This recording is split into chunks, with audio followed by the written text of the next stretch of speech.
What's going on, everybody? Cigar Show Tim here of Tobacco Talk Media. In this video, I want to break down my experience at PCA 2023. There have been a lot of recap videos, live streams, all sorts of different things, and they cover what they want to. In this video, I'm going to cover what I thought went well, now that it was my second time being at PCA. I want to cover some things that I don't think they did well at all, and really some other things that just really didn't make sense to me or belong at the show. And I'm probably going to get some criticism on this video, so fair warning on it, but these are my thoughts. This is my take on PCA 2023. This year's coverage of the 2023 Premium Cigar Association Trade Show was produced by Tobacco Talk Media. Okay, let's go through it now, and I'm going to start with the news media information that came out at the beginning of the trade show, and then we'll go from there. So, announcement.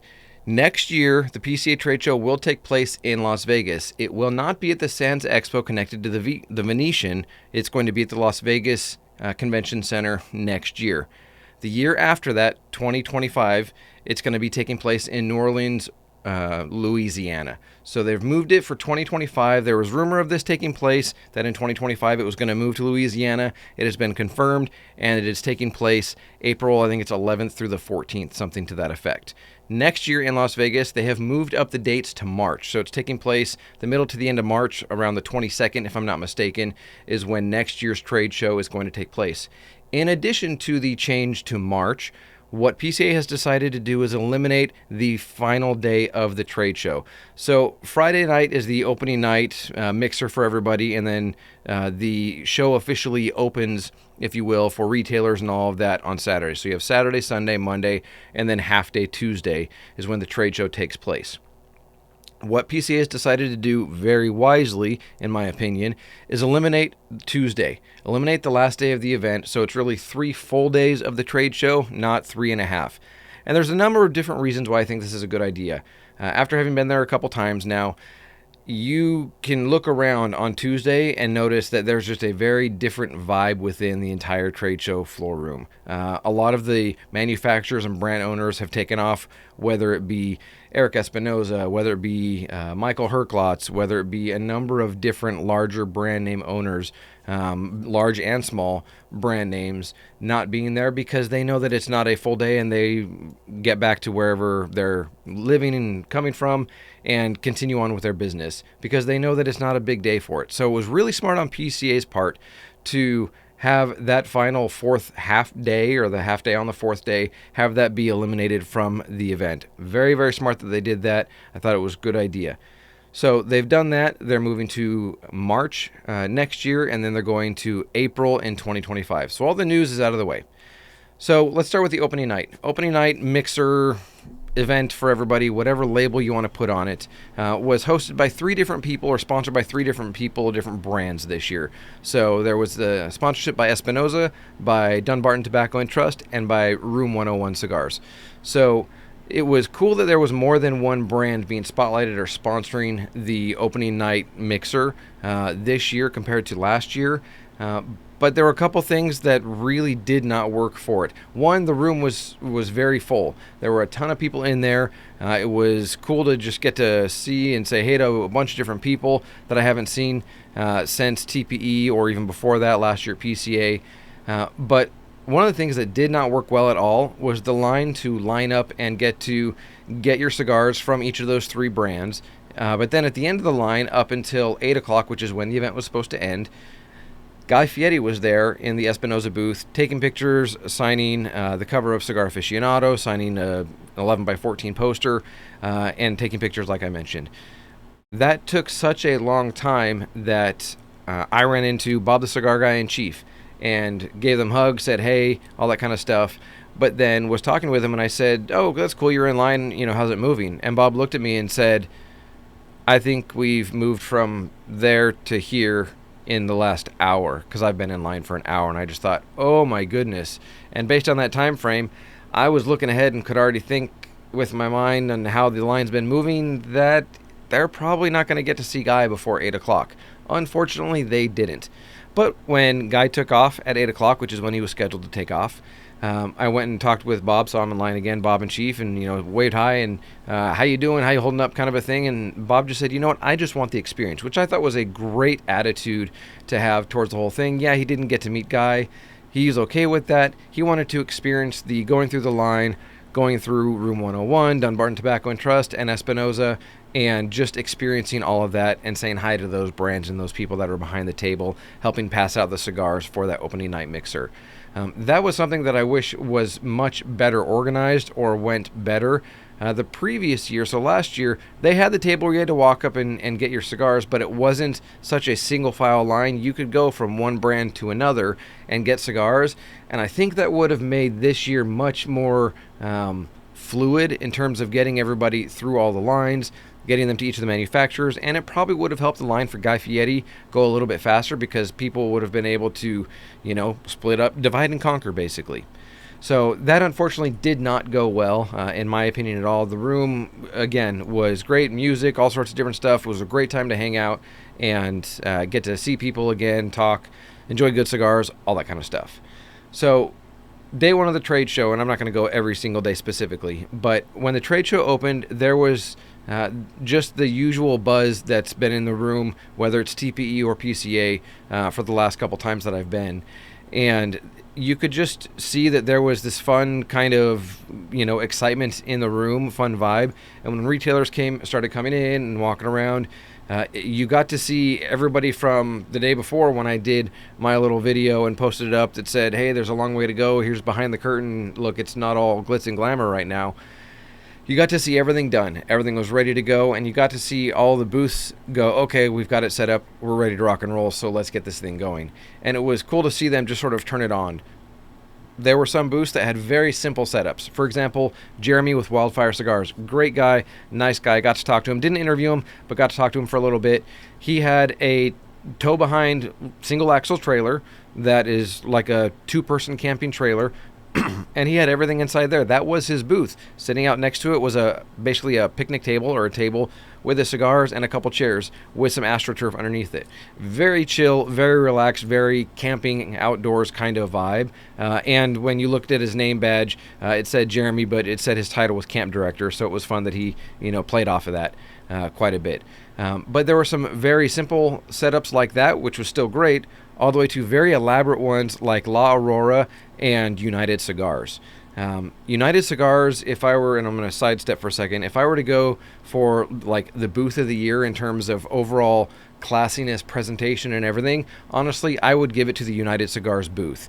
The way that they were featuring all of their brands, the imaging that was on it, it was just really, really well done. They had a special area for the Alfonso cigar that won a lot of awards last year. They spotlighted Atabey and Byron and United and all the different brands that are in the portfolio. But it unfortunately didn't seem to have a whole lot of foot traffic throughout the trade show. I was pretty surprised by it because of all the attention that the Alfonso cigar did get last year. It didn't seem like it was very busy unless David Garofalo was there. For those that don't know, David Garofalo owns United Cigars, David of Two Guy Cigar Shop on the East Coast. And so when he was there, it was plenty busy. And Oliver Naveau was there, and their sales team, and a bunch of people were all there. So it's not like there wasn't anybody there to represent the booth. There unfortunately just wasn't a lot of foot traffic there. The other booth that was very well done, that actually did receive the award for, I think it was Best Large Booth Presentation, something to that effect, from the show itself, was the La Aurora booth. Very well done, very classy, with their walls and the siding and all the different things that they did. It was very, very classy and very well done. They had a large space, they filled it up well, it was very well done. So those are some of the things that went well, and appearances and aesthetics. The showroom floor was easy to navigate. The BCA, or Boutique Cigar Association, that's headed up by Dr. Gabby Caffey of Caffey 1901 Cigars, was towards the back near the food court area. But they had a good number of booths, boutique brands that were there. Some newer ones, some that are a little bit more established. They had Family by Loyalty was back in there. Excuse me, they had a number of other brands. Some new ones that I had never heard of were a part of that area. I've got some cigars, some review content, some samples to check out, and so you'll be hearing more about those coming up on my channel in the coming weeks. But it was really cool how the BCA took place, and it was as though they took the cigar portion, or part of the cigar portion, the pavilion of the footprint that's in TPE, and did another version of that for PCA to represent the BCA. I thought it was well done. I wish it would have been placed a little bit closer to the front of the show so that it got a little more foot traffic, but they weren't hurting. They had other booths like Roma Craft and some others that were back there by them that were bringing plenty of foot traffic to their booth and to that area. So having the BCA part of it was really cool.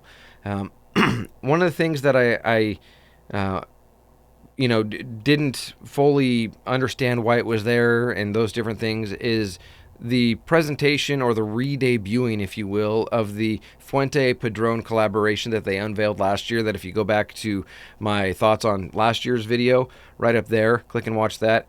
You'll hear me talk about the way that was executed and how I did not think that was the best way to do it. It was not well organized at all, in my opinion. But they re-debuted, re-released, whatever you want to call it, but those cigars haven't shipped yet. And so they had them there on display. They had all of that, and so they wanted to debut them again. That one didn't really make a whole lot of sense to me. I understand the magnitude behind the Padron family and the Fuente families coming together and putting 10 cigars from each of them into a box together, so you get two separate blends. I can understand that from a historical, standpoint, if you will, from the legacy standpoint within the industry. From that perspective, I totally get it. Then there's some other things that I just didn't think made much sense. So there was a lot of buzz around El Septimo's booth, and it was because they had, if I'm not mistaken, it was 3 different ashtrays, each valued at $10 million. And then they had another accessory that was there. It was, high dollar value as well. Everybody was there to see the ashtrays. I did not care for the ashtrays at all. In fact, I'll show a little picture down here, a couple pictures of the one that I got pictures and a little quick video of.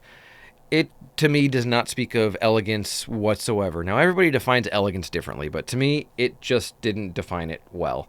And so I got the pictures. I did a quick little video of it. So yes, did they get coverage? Did they get people to their booth? Absolutely.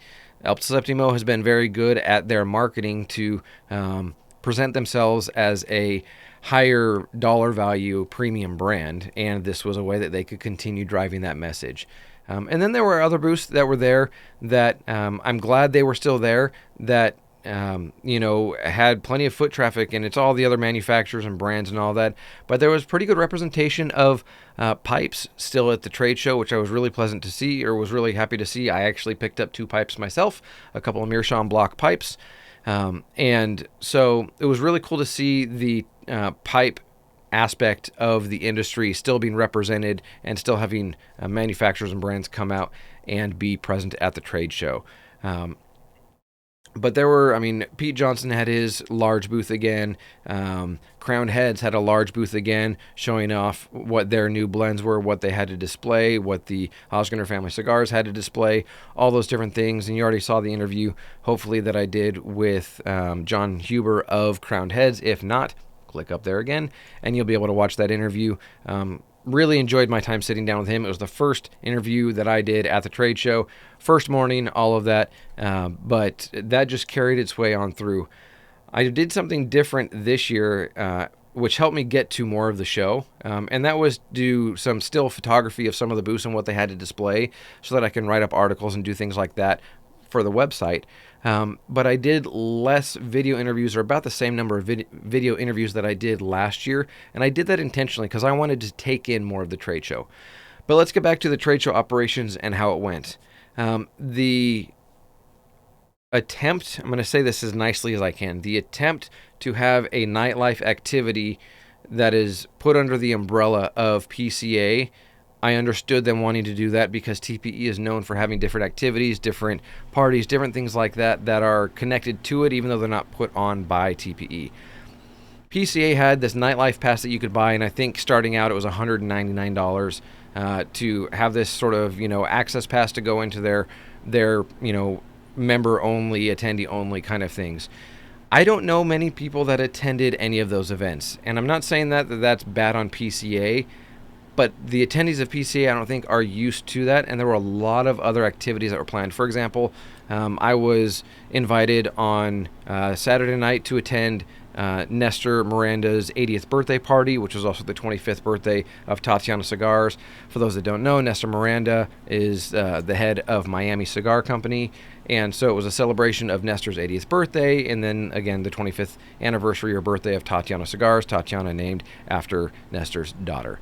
And so was really honored to go there, got to hang out with the guys from Blind Man's Puff, and got to see a bunch of other people there as well, and so that was a lot of fun. Got to hang out with a lot of the media this year, more than I did last year, and so I got to do that. And then on Sunday, I was invited to a CLE party for Christian Aroa's birthday party, and that was a lot of fun to be at. That was at 8, which is an upscale cigar bar lounge that is in Las Vegas on the Strip, and that was a lot of fun to be at. Got to hang out and meet in person. Met him earlier, a couple days earlier, but hang out and meet Dreamer Cigars, Adam, for those of you that don't know him by his actual name.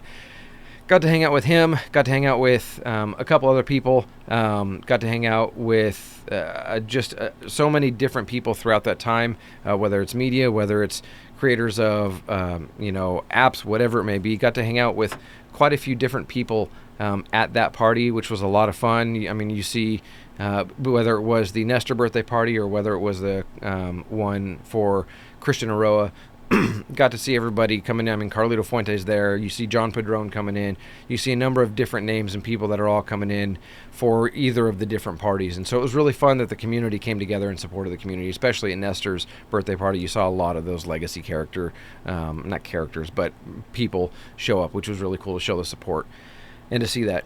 But the trade show overall, what went well is the trade show seemed better laid out this year, with the exception of the BCA, seemed better laid out this year than in previous years. What also I noticed this year compared to last year that I think was better was the understanding that media can't just ask a vendor or an exhibitor to get them in under their pass to go and do things.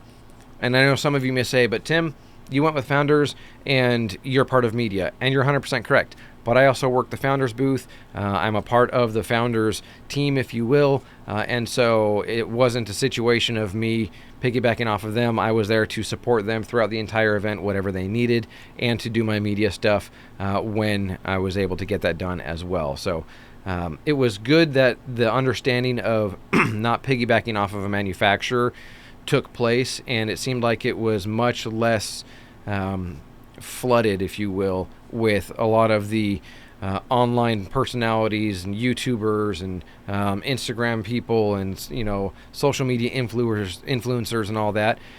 When looking around and seeing all of them, they had their media badges. I mean, the guys, 3 of the guys from the New Wave, Master Ash, Cigar Hound Dog, and DJ from Pick Jimmy.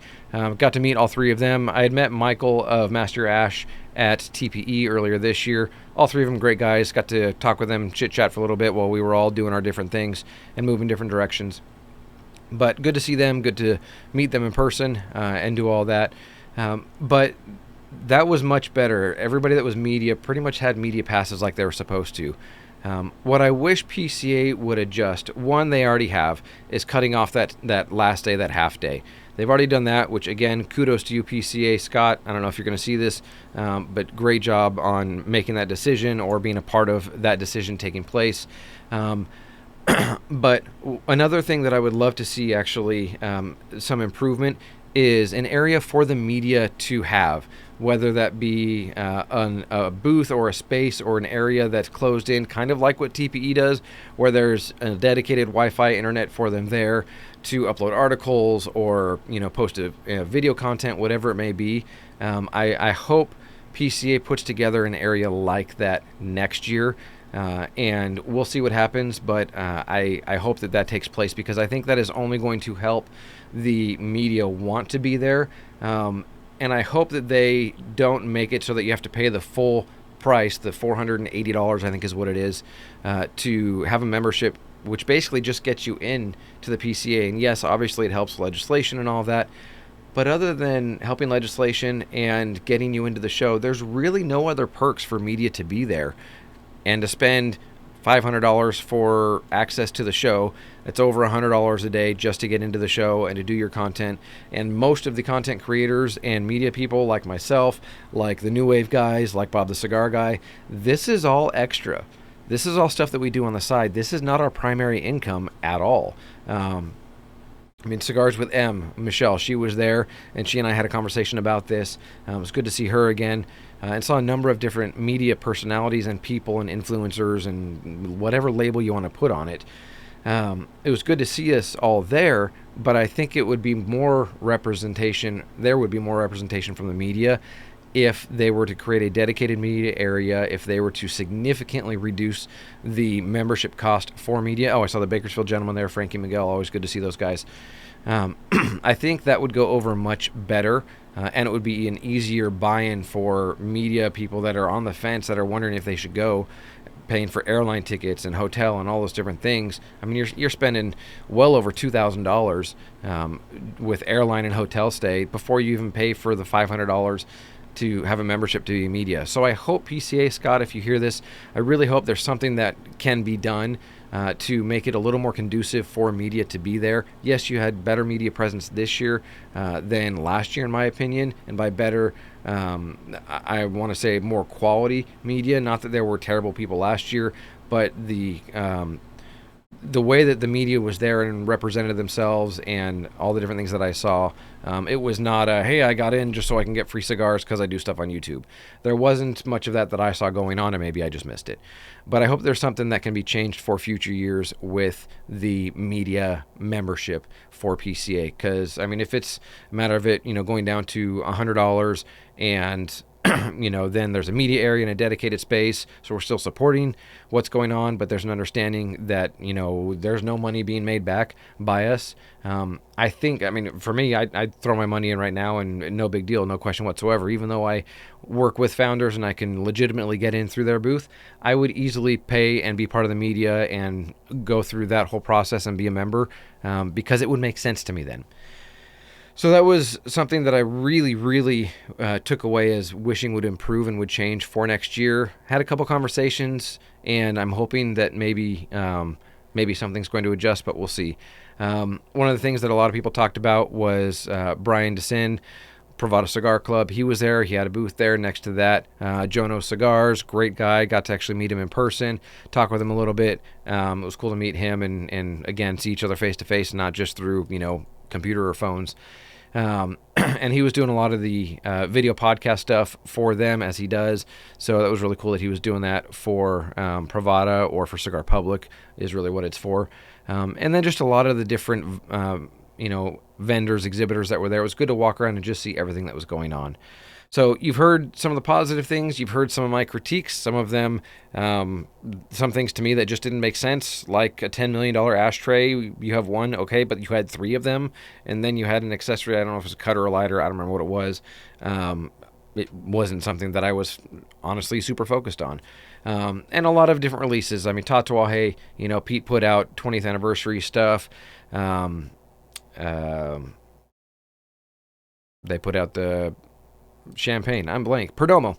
Perdomo put out their 30th anniversary cigar this year. Oliva put out their Melanio in a different shape. It's a figurado, but it's a little bit smaller, so they're calling it a figurino, I think, or something to that effect. And so there were a lot of little things like that were put out there. But overall, there were a lot of new cigars that are really good. There are a lot of really good new cigars coming out, whether it's from Sinistro and it's the Miss Desflorado, whether it's from the Luciano umbrella of brands with its Y Panda, whether it's ATL Cigar Co., whether it's the Luciano line extensions, whether it's the Dalai cigars, Sally Dalai, and the Istanbul with Turkish tobacco. There are a number of very unique cigars at the show. And then CLE. I mean, CLE had new cigar after new cigar after new cigar. And it was really cool that Christian took the time to walk around and give me an explanation of all of them. They're cool brew. I've got that one, and honestly, I smelled it. It smells like a Hershey chocolate chip. So I'm curious to review that one and see what it's actually like. But they released that. And so there were a lot of new cigars that are out there. A lot of good stuff was put out there. There was stuff from Black Star Line, Eric Bay. Sat and talked with him and caught up with him and everything. He had some new stuff. So there was a lot of stuff coming out. So just be aware when you visit your brick and mortar in the next couple months here, you're going to see a lot of new stuff coming out, whether it's new cigars, whether it's line extensions, whether it's rebranding or reblending like Founders did. There's a number of different things that are going to be hitting your online retailers or your brick and mortars or are already hitting their shelves that you should definitely be on the lookout for. But I enjoyed PCA. I was asked by a good friend of mine, was it worthwhile to be there? And I said, absolutely. There's always the media coverage. There's the networking part that I absolutely love, building relationships, doing all of that. But I really enjoy being a part of, being around an event, especially with my background in events for a couple decades. I enjoy that atmosphere. Is it exhausting? Yeah. Do you stay up late? Yeah. Do you get up early with not much sleep? Yeah. That's just how it goes, though. But it's also what adds to part of the fun. So if you've been to PCA or if any of my fellow media content creators were there, what are some other thoughts that you had about the trade show? I'd love for you to put the comments down below. What were your high points, your low points, whatever it may be. I've seen some other different media outlets that have, like I said, already done their live show. It was a recap or they did a recorded recap or whatever it may be. Put your comments down below. I'd love to know what your take on the PCA trade show this year was. But if you are excited that they are changing the dates to March next year, what's your take on that? Going to Louisiana, all those different things. A lot of new stuff is going to be happening with PCA in the next couple years. So it'll be interesting to see what happens and how many brands end up making it over to Louisiana a couple years from now, because some of the West Coast brands may choose not to fly all the way over to Louisiana and ship stuff out there and all those different things. So it'll be really interesting to see what happens. Next year is sort of like the crossover, the transitional year, and then obviously in 25 when we go to New Orleans. So those have been my thoughts. I know I went through a whole bunch of information, but I wanted to give all of you, because I did get some DMs and messages of, is it open to the public? Is there a way that public can get in, or can a cigar enthusiast come in? PCA is not open to the public. It is not a trade show that is open to the public like TPE has some time dedicated to that. PCA does not. And I like that about PCA because it's dedicated to the industry, the retailers, and the exhibitors, and they're there to make money, plain and simple. They're there, the exhibitors are there to make money, to make sales, and to get their cigars onto the shelves of the retailers that they have agreements with, and to get into new shops and lounges that they don't currently have any shelf-facing space existing. So they're there to make money. So yes, I'm there and I'm talking to them, and they know that that's going to happen with media, that they're going to get the interviews, and they sort of plan that into it. But at the end of the day, they're all there to make money. That's partly why us as media schedule things with them, so that they know when people are going to be coming by their booth and when their time is going to be needed of them. So leave comments. I'd love your input. I'd love your thoughts, whatever it may be. But that's going to do it for this video recap of the PCA 2023 trade show. For Tobacco Talk Media, I'm Cigar Show Tim.